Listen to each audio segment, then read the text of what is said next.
السلام علیکم دوستوں، حضرت ابو ہریرہ رضی اللہ تعالیٰ عنہ سے روایت ہے کہ رسول اللہ نے ایک دن ہم لوگوں کو مخاطب کر کے ہوئے فرمایا، کون ہے جو مجھ سے سیکھ لے یہ خاص باتیں، پھر وہ خود ان پر عمل کرے یا دوسرے عمل کرنے والوں کو بتائے؟ میں نے عرض کیا، یا رسول اللہ میں حاضر ہوں۔ تو آپ نے ادرائے شفقت میرا ہاتھ اپنے دست مبارک میں لے لیا اور گن کر یہ 5 باتیں بتائیں۔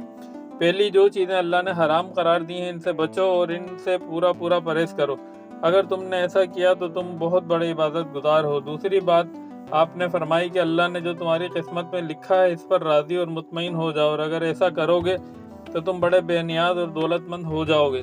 تیسری بات، اپنے پڑوسی کے ساتھ اچھا سلوک کرو، اگر ایسا کرو گے تو مومن کامل ہو جاؤ گے۔ چوتھی بات، جو تم اپنے لیے کرتے ہو وہی دوسروں کے لیے بھی چاہو اور پسند کرو، اور اگر تم ایسا کرو گے تو حقیقی مسلم اور پورے مسلمان ہو جاؤ گے۔